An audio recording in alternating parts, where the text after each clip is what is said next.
Doctor Baba Saheb Ambedkar open university.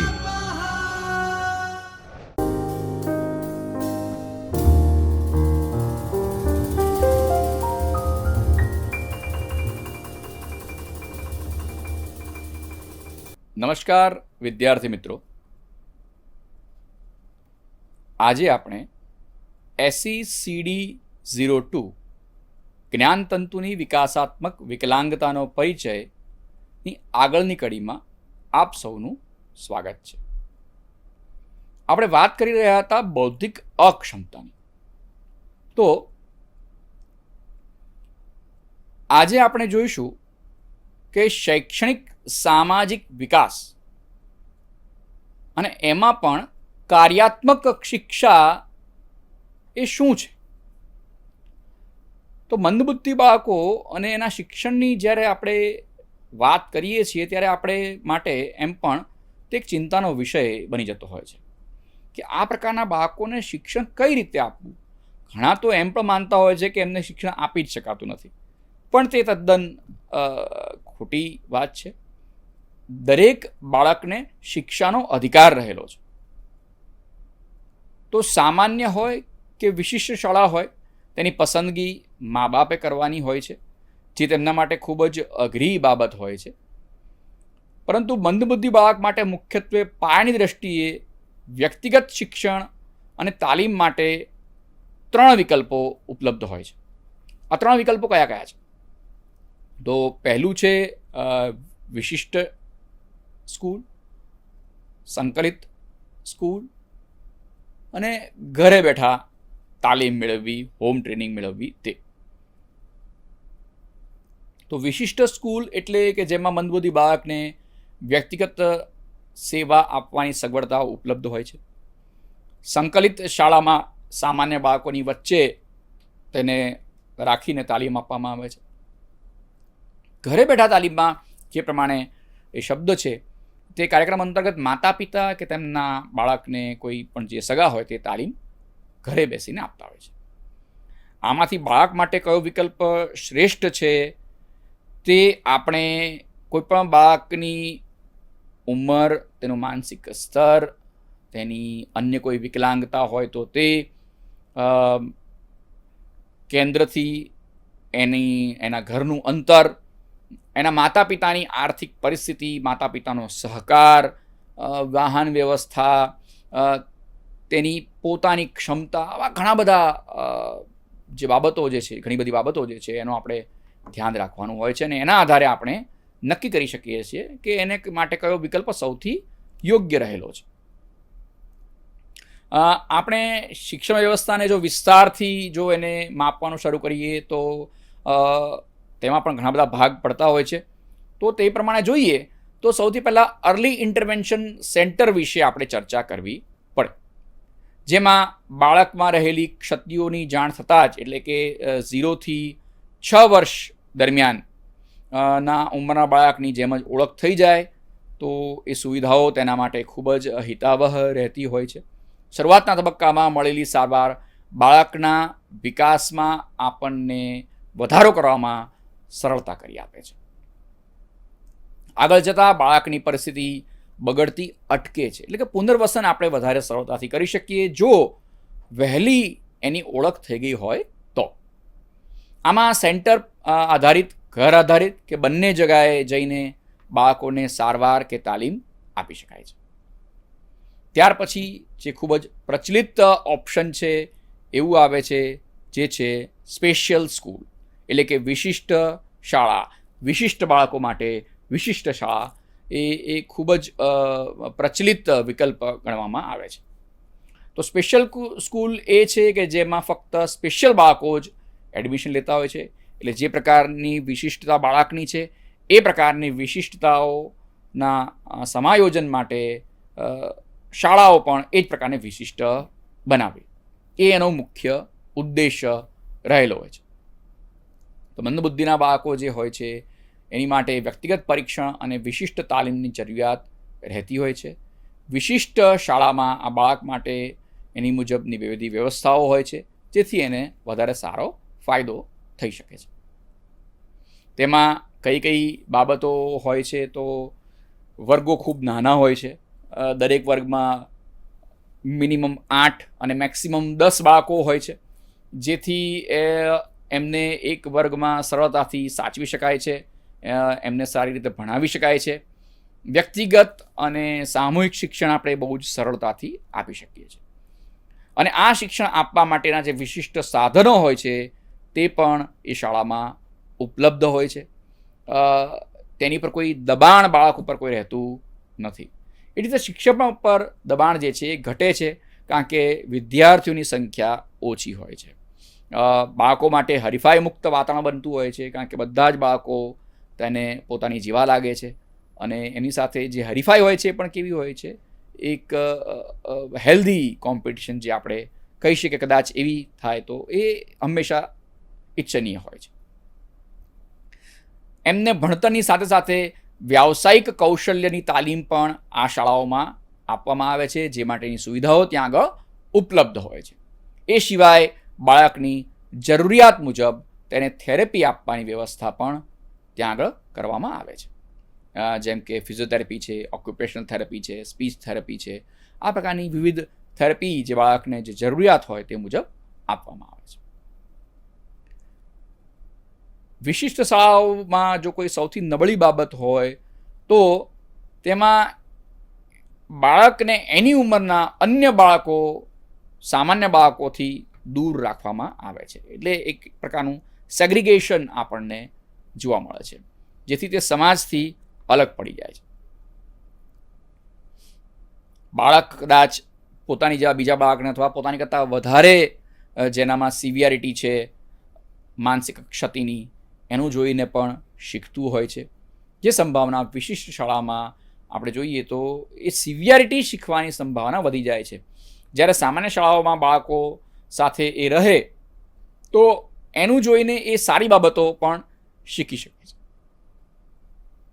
કદાચ એની ઉંમરમાં એની કરતાં નાનું બાળક હોય પણ એની કરતાં વ્યવહારમાં વધારે કુશળ હોય તો એવું સામાન્ય શાળામાં જોઈ જાય તો શીખી શકે છે. પણ વિશિષ્ટ શાળાઓમાં આવી બાબતો આપણને વધારે જોવા મળતી નથી, કારણ કે બધા જ બાળકોની સિવિયરિટી જે છે તે અને ક્ષતિ લગભગ સરખી હોય છે. મોટાભાગની રેસિડેન્શિયલ સ્કૂલ હોય છે, જે સ્પેશિયલ સ્કૂલ હોય છે, રેસિડેન્શિયલ સ્કૂલ પણ હોય છે, એટલે કે જેને આપણે નિવાસી શાળાઓ કહીએ છીએ.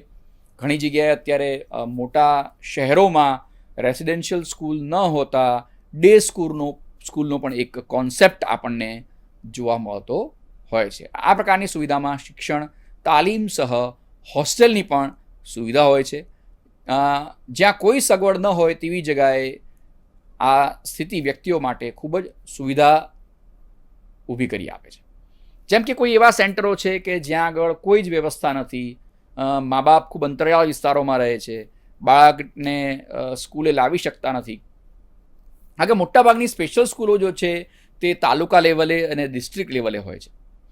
એટલે મા બાપ અંતરિયાળ વિસ્તારમાંથી જ્યારે બાળકને શાળાએ લાવવા ઈચ્છે તો એમના માટે થોડી કઠિનાઈ પેદા થતી હોય છે, કારણ કે એ ક્યાંક દૂર કામ કરતા હોય, દૂર ક્યાંક એમના ખેતરોમાં રહેતા હોય અને ત્યાંથી રોજ બાળકને શાળાએ લાવવું એ ખૂબ અઘરું થઈ પડતું હોય છે. તો એવા સમયે જો રેસિડેન્શિયલ સ્કૂલ હોય તો મા બાપ પોતાના બાળકને હોસ્ટેલમાં મૂકી દેશે, બાળક ત્યાં જ રહેશે, ત્યાં જ ભણશે અને અઠવાડિયે એકવાર કે મહિને 2 વાર માતા પિતા એને મળવા આવશે, જે એની તબિયત પૂછી શકે છે. એ જ રીતે બાળક પણ પોતાના મા બાપને સરળતાથી મળી શકે છે. આ આખો એક એનો કોન્સેપ્ટ હોય છે. પરંતુ એને ગેરલાભ એ પણ છે કે બાળક પોતાના સમાજથી દૂર થઈ જાય છે. તે પોતાના મા બાપની સાથે, પોતાના કુટુંબીજનોની સાથે, ભાઈ બહેનોની સાથે, પોતાના મહેલ્લાના મિત્રો સાથે રહી શકતો નથી અને એક અલગ જગ્યાએ એને રાખી દેવામાં આવે છે. ત્યાર પછી જે કોન્સેપ્ટ આવે છે એ છે સંકલિત શાળા, એટલે કે ઇન્ટિગ્રેટેડ સ્કૂલ. જે કોન્સેપ્ટ 90s બહુ જ સફળ રહ્યો અને છેલ્લા કેટલાય વર્ષો સુધી આ જે કોન્સેપ્ટ છે તે બાળકો માટે ખૂબ જ ઉપયોગી થયો. જે સંકલિત શાળાઓમાં આપણે એ પ્રકારનું જોઈએ છે કે જેમાં બાળક જે છે એ સામાન્ય શાળામાં જ સામાન્ય બાળકોની સાથે રહીને અભ્યાસ કરતો હોય છે અને જ્યાં તેને વિશિષ્ટ શિક્ષકની સાથે સામાન્ય શાળામાં જે દરેક વિષયના તજજ્ઞ શિક્ષકો હોય છે તેમનો પણ સાથ સહકાર મળી રહે છે, જે એની એક બહુ જ સારી બાબત થઈ જતી હોય છે. વિશિષ્ટ શિક્ષક અહીંયા અઠવાડિયે એકવાર એની પાસે આવતો હોય છે, જે પ્રવાસી શિક્ષક તરીકે કામ કરતો હોય છે, જે અઠવાડિયામાં એકવાર બાળક પાસે આવે, એનું રિવિઝન કરાવડાવે, એના સામાન્ય શિક્ષકો સાથે તેની ચર્ચા કરે, મા બાપ સાથે ચર્ચા કરે, ફોલોઅપ આપે અને એ રીતે ફીડબેક અને ફોલોઅપથી કામ થતું હોય છે. ઘણી શાળાઓમાં એ પણ વ્યવસ્થા કરવામાં આવે છે કે વિશિષ્ટ બાળકો માટે અલગ ક્લાસરૂમ બનાવી દેવામાં આવે અને ત્યાં આગળ જ એના શિક્ષકો આવીને એને ભણાવતા હોય છે. સામાન્ય બાળકો સાથે રહીને વિશિષ્ટ બાળકો ઘણું સામાન્ય વર્તન, ભાષા શીખી શકતા હોય છે. આ કોન્સેપ્ટ એટલા માટે પણ પ્રચલિત થયો કે જે ગામડાઓમાં વિશિષ્ટ શાળાઓની સગવડ ઉપલબ્ધ નહોતી, ત્યાં સંકલિત શાળાઓને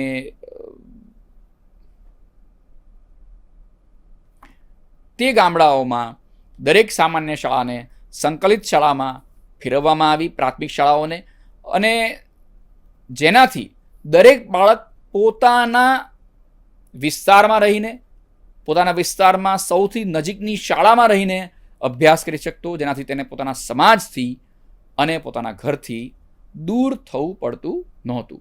આ એનો એક સૌથી મોટો પ્લસ પોઈન્ટ હતો. ત્યાર પછી અત્યારનો જે કોન્સેપ્ટ ભારતમાં ખૂબ જે પ્રચલિત થયો છે અને થઈ રહ્યો છે તે છે સંમિલિત શાળા, ઇન્ક્લુઝિવ સ્કૂલ. આ વિચારધારાની અંદર ઇન્ક્લુઝિવનેસ, સૌ સાથે રહીને ભણે, ગણે, સાથે આગળ વધે, સબ પઢે સબ બઢેનો કોન્સેપ્ટ જે છે ઇન્ક્લુઝિવ એજ્યુકેશનનો કોન્સેપ્ટ છે. ગમે તેવી વિકલાંગતાઓ હોય તો પણ શરૂઆતથી જ બાળક સામાન્ય શાળામાં કેમ ન ભણી શકે, એવો એક વિચાર આ વિચારધારાની અંદર આપવામાં આવ્યો. વિશિષ્ટ શાળા, અલગ વર્ગખંડ, અલગથી વિશિષ્ટ શિક્ષણની વ્યવસ્થા, આ પ્રકારની સગવડ ન આપતા બાળકને વર્ગખંડમાં જ શિક્ષણ આપવું અને બાળકને અનુકૂળતા મુજબની તમામ જરૂરિયાતો શાળાએ વસાવવી, શાળાએ બાળકને પ્રમાણે અનુકૂળતા મેળવવી.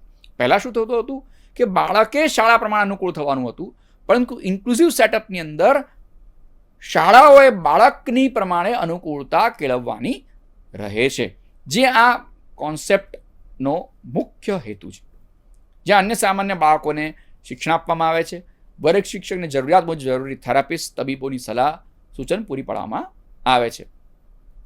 જોઈ શકો છો અહીંયા આગળ તમને ફોટોગ્રાફની અંદર પણ જે શાળા દેખાડવામાં આવી છે, જેમાં વિકલાંગ બાળકો પણ સાથે હોય છે, સામાન્ય બાળકો પણ હોય છે અને સૌ સાથે રહીને ભણતા હોય. કારણ કે સમાજમાં આપણે સૌ સાથે છીએ અને જ્યારે સમાજની અંદર આપણે સૌ સાથે છીએ તો સમાજનો જે મુખ્ય પાયો છે, જે આપણી શાળાઓ છે, એમાં પણ સૌ સાથે રહીને ભણવા જોઈએ અને એ ઉદ્દેશ સંમિલિત શાળામાં આપવામાં આવ્યો.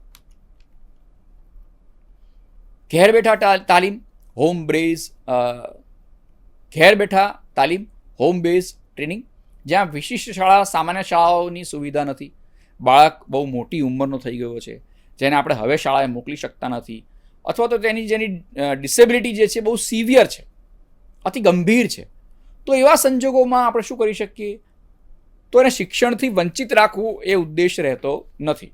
તો આપણે એ સમયે તેના ઘરના કોઈ પણ એક સભ્યને તાલીમ આપીએ, એ બાળકની જરૂરિયાતને મુજબ તેને કેળવીએ, નિષ્ણાતો દ્વારા એને તૈયાર કરીએ અને પછી એ વ્યક્તિ બાળકને તાલીમ આપે, એનું સમયાંતરે મૂલ્યાંકન કરી તાલીમ પદ્ધતિ વિષયમાં ફેરફાર લાવવામાં આવે, જેથી એ વ્યક્તિ જે છે એ તાલીમ આપવા માટે સજ્જ રહે.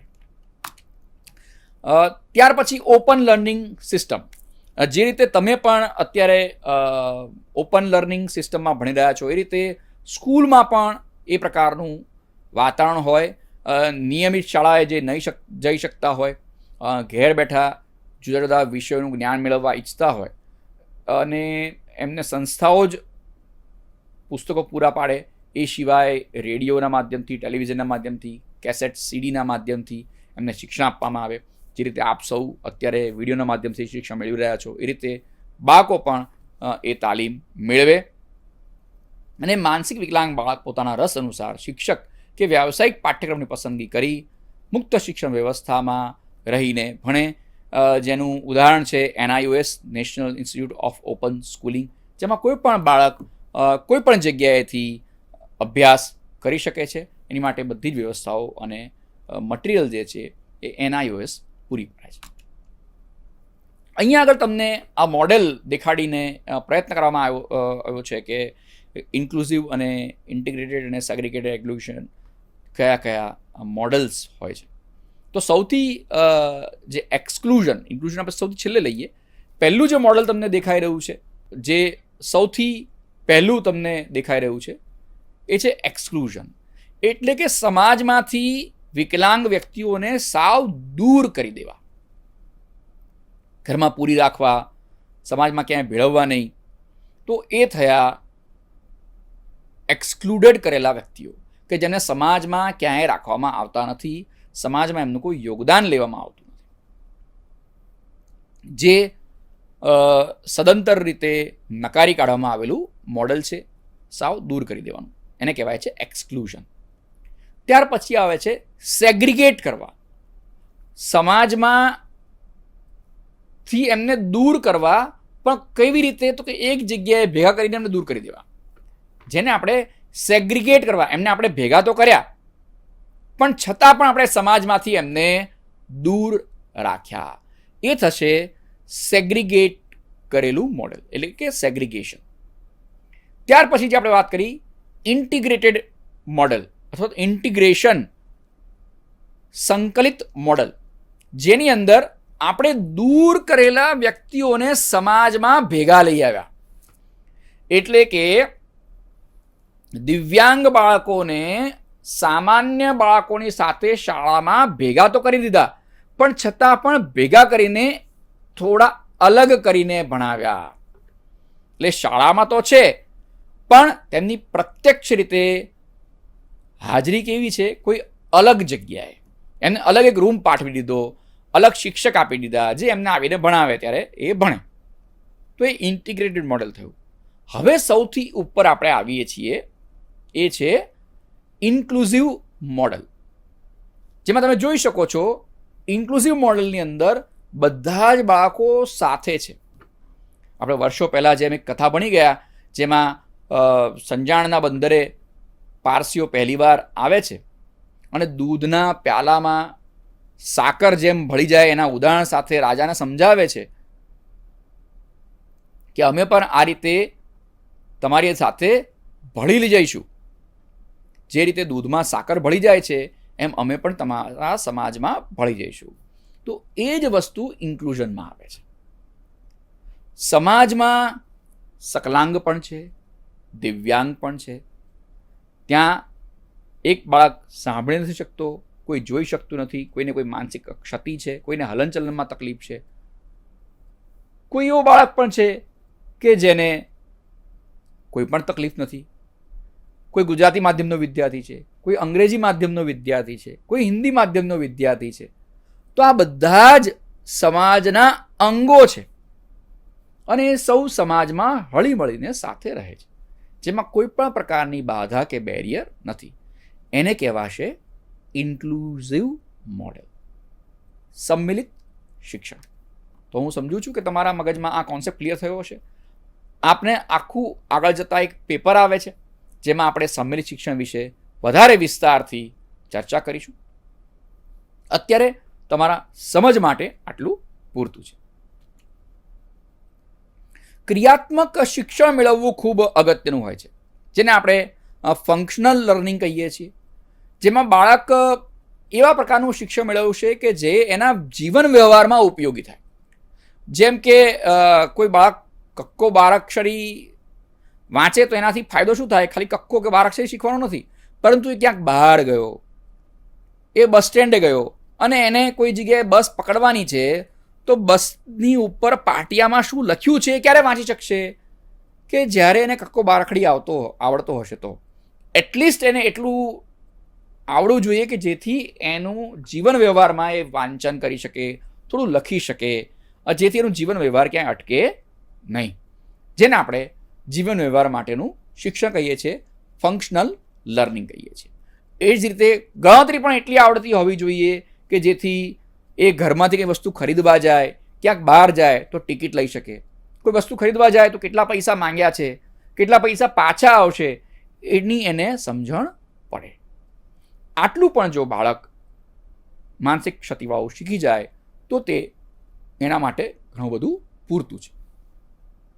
શીખવા માટેના ધ્યેય હેતુને પસંદ કરવામાં આવે છે. તેમની વર્તમાન અને ભવિષ્યની જરૂરિયાતના એ પાયા ઉપર નક્કી કરીએ છીએ કે કેટલી વસ્તુને શીખવી જોઈએ,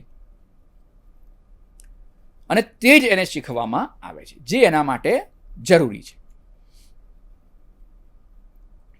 પછી આવે છે સામાજિક કૌશલ્યો માટેનું શિક્ષણ.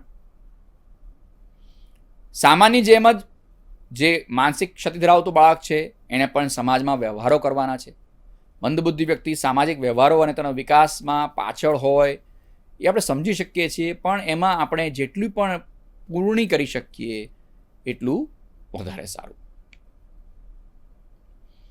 ઘણી વખત આપણે જોઈએ છીએ કે અર્થપૂર્ણ સામાજિક વ્યવહારની સદંતર ગેરહાજરી હોય છે. તે સંદર્ભે તેમની શારીરિક જરૂરિયાત, સામાજિક દરમિયાનગીરી માટેની આવશ્યકતા, સમજપૂર્વકની યોગ્યતા માટેની જરૂર અને તેની આસપાસના સામાજિક વ્યવહાર માટે કાર્યક્ષમ થવાની તાલીમ આપવી જરૂરી છે.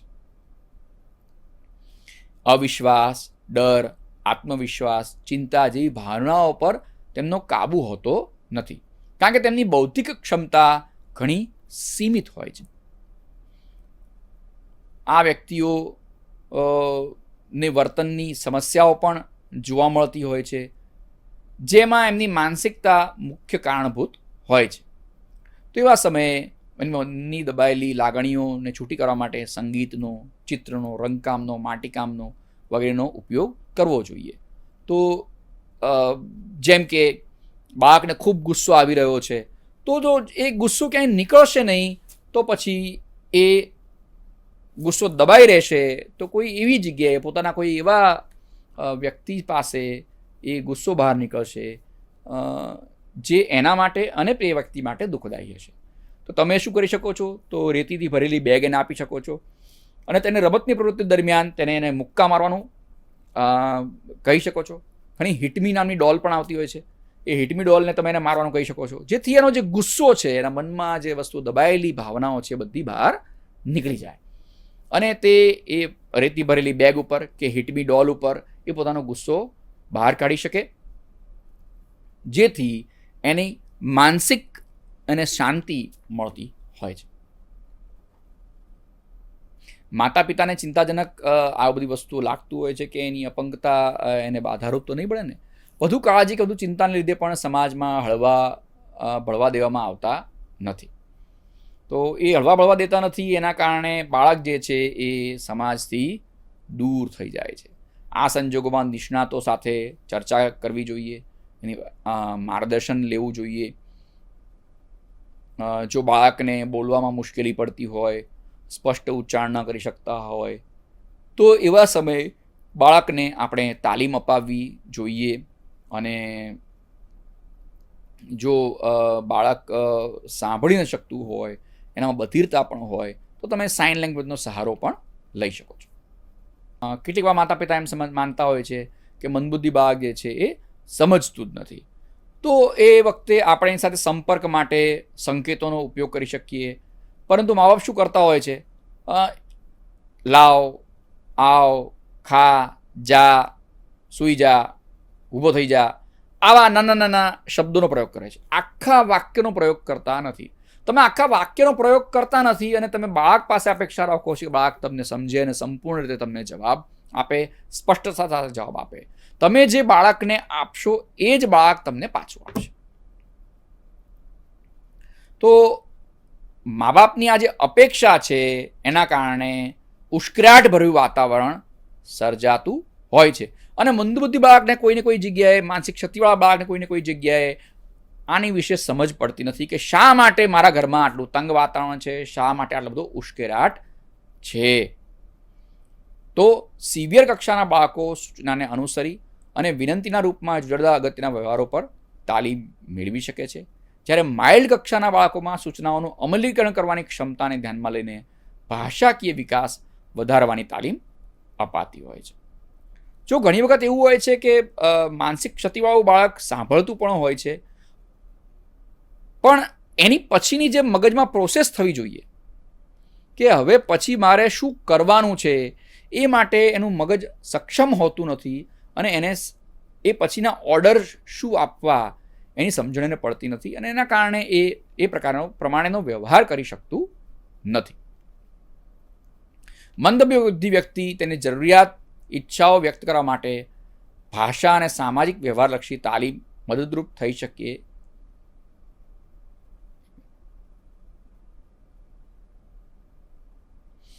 તો આ પ્રકારના બાળકોને પણ ભાષા અને સામાજિક વ્યવહારલક્ષી તાલીમ મદદરૂપ થઈ શકે છે. છતાં બોલવાની ભાષા દ્વારા સામાજિક વ્યવહારમાં મંદબુદ્ધિ વ્યક્તિ આશરે 40% વ્યક્તિગત રીતે મોટી મુશ્કેલીઓ હંમેશા અનુભવતા હોય છે. જે વ્યક્તિ સીધી રીતે વાણી દ્વારા સામાજિક વ્યવહાર કરવામાં અશક્તિમાન હોય તેને બીજી અલગ રીતે સામાજિક વ્યવહારની તાલીમ આપી શકાય છે, જેમાં સ્પર્શ દ્વારા, સંકેતો દ્વારા, લખાયેલા શબ્દો અને ચિત્રોનો ઉપયોગ કરીને તાલીમ આપવામાં આવતી હોય છે. જીવનના પ્રાથમિક વર્ષોમાં બાળકનું મન કોરી પાટી જેવું હોય છે, એટલે આપણે જે બાજુ વાળવા ઈચ્છીએ તે બાજુ વાળી શકીએ છીએ. એટલે એનું અર્લી ઇન્ટરવેન્શન કરવું ખૂબ જરૂરી છે.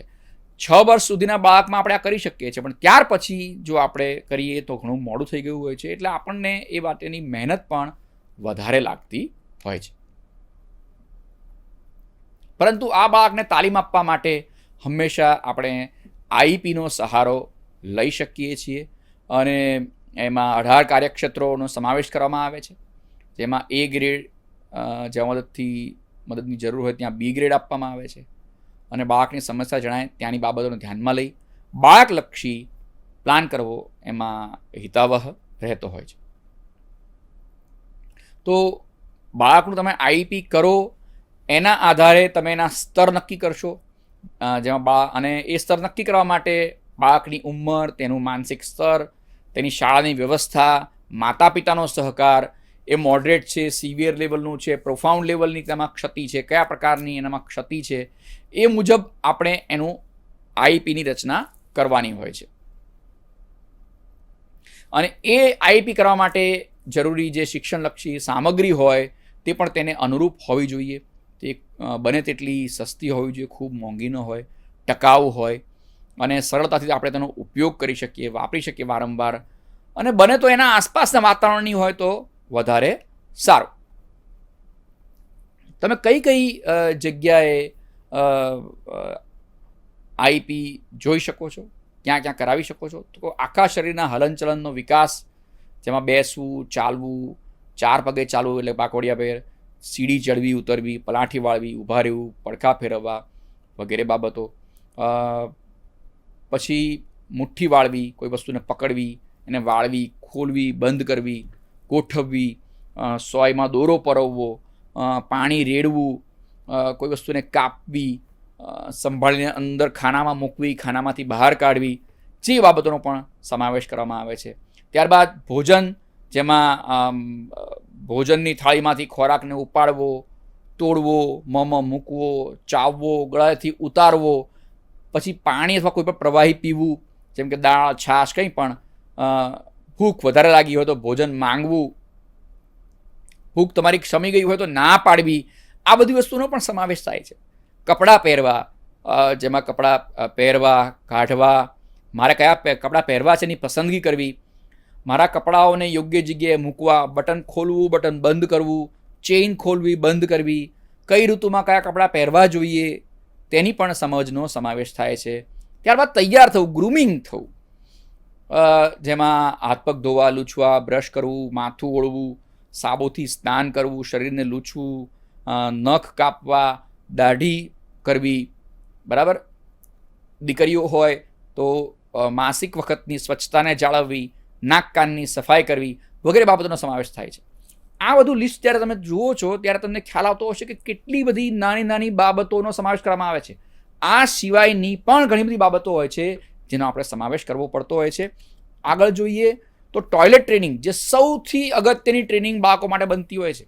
જ્યારે પણ તમે કોઈ શાળામાં બાળકને એડમિશન માટે જાઓ, પછી એ શિક્ષક તરીકે હોય કે વાલી તરીકે હોય કે કોઈ ગાઈડ તરીકે હોય, સૌથી પહેલો જે પ્રશ્ન પૂછવામાં આવે છે, બાળક ટોયલેટ ટ્રેન છે, સંડાસ બાથરૂમમાં જવું, ત્યાં સાફ સફાઈ રાખવી, બાથરૂમમાં જઈને કપડાં કાઢવા, પહેરવા, પેશાબ જાજરૂ યોગ્ય જગ્યાએ કરવા, બરાબર, કર્યા પછી સાફ કરવું, કપડાં લૂછવા, પાછા કપડાં પહેરવા, બગડ્યા હોય તો બદલવા, આ બધી વસ્તુનો પણ તેમાં સમાવેશ થાય છે. ત્યાર પછી ભાષા આવે છે. સૂચનો સમજવા, અનુસરવા, વસ્તુઓની ચિત્રો પરથી ઓળખ કરવી, અવયવો ઓળખવા, નાનું મોટું, આગળ પાછળ, ઉપર નીચે, રંગ, આકાર, લાંબુ, ટૂંકું, મૌખિક રીતે કોઈ શબ્દો આપણને કહેવામાં આવ્યા હોય, મૌખિક રીતે સમજાવવામાં આવ્યા તો એને સમજવા, એ રીતે અભિવ્યક્ત કરવું કે શાકભાજી, ફળ, ફૂલની ઓળખ કરવી, લાગણી અનુભવવી, પોતાની માંગણી, ઈચ્છા વ્યક્તિ રજૂ કરવી, બોલવું, સમજાવવું, આ બધાનો પણ તેમાં સમાવેશ કરી શકાય છે.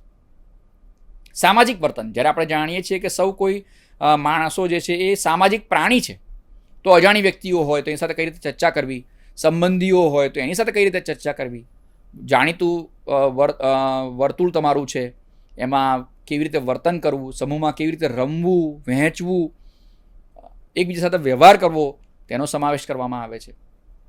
વાંચન કરવું, શાંતિથી બેસવું, કાર્ય પ્રમાણેની તત્પરતા દેખાડવી.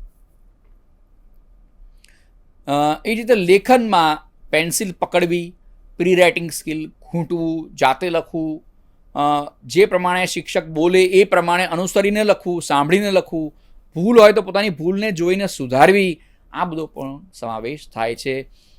અંકોની ઓળખ કરવી, અંકોને લાઇનસર ગોઠવવા, નાની સંખ્યા, મોટી સંખ્યા, સરવાળા, બાદબાકી, ગુણાકાર, ભાગાકાર વગેરે બાબતો ઉપર પણ આ આઈઈપી કરી શકાય છે.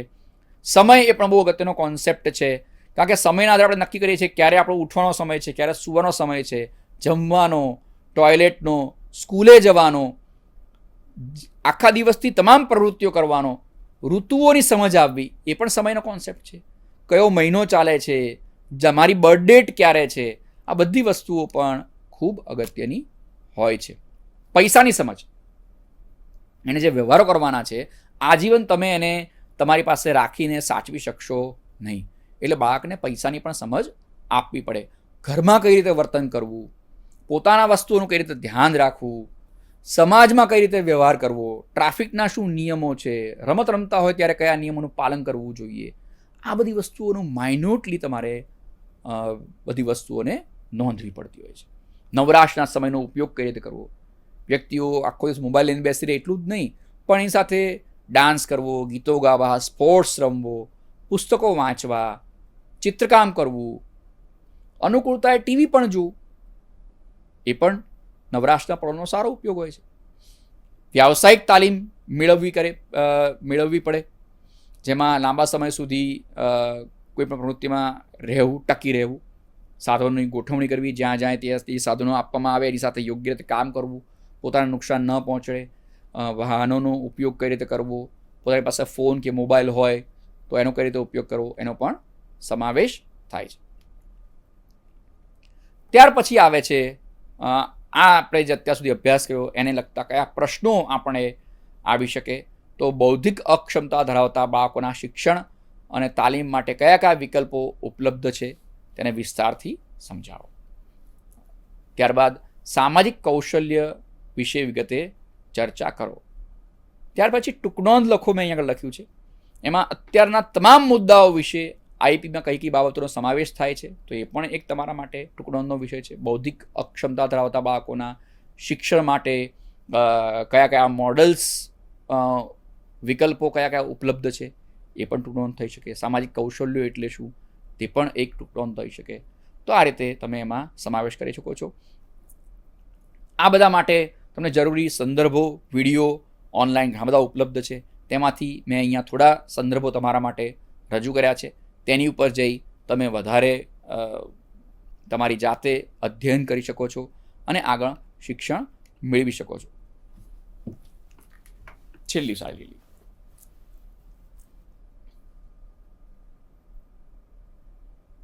તો વિદ્યાર્થી મિત્રો, આજે આપણે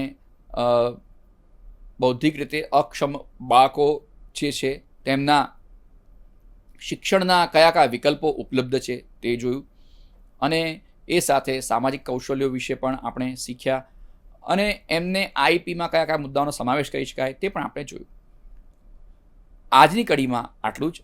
આવતી કડીમાં ફરી પાછા ભેગા થઈશું. ત્યાં સુધી કુશળ રહેશો. ધન્યવાદ.